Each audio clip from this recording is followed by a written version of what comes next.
bonjour, présente-toi, ton métier. Je suis sage-femme au CHU de Pointe-à-Pitre. Je travaille en salle d'accouchement. Pourquoi tu t'es formée en hypnose?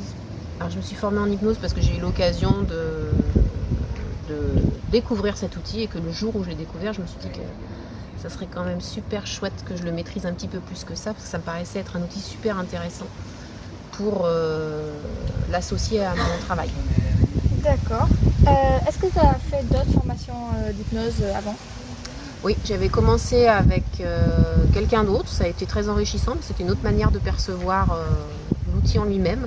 Et j'avais envie justement d'avoir une autre version pour pouvoir finalement capter le meilleur de chacun des intervenants.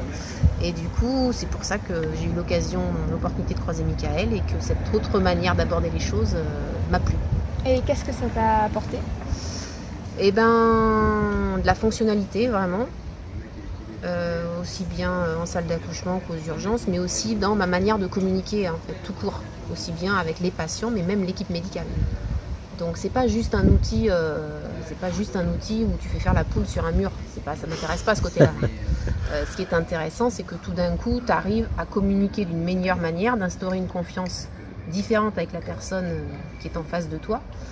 Et du coup, quand forcément la confiance est établie avec le patient, il est bien évident que le soin se passe beaucoup mieux. D'accord. Est-ce que tu recommanderais cette formation? Ah ouais, carrément. Ouais. Tu penses que tu vas continuer à te former en hypnose peut-être? Ouais, parce que je crois que ce truc-là, une fois qu'on a mis le pied dedans, on a très très envie de continuer à y aller.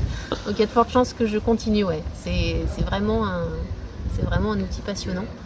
Et du coup, oui, tu commences, tu t'es contaminé.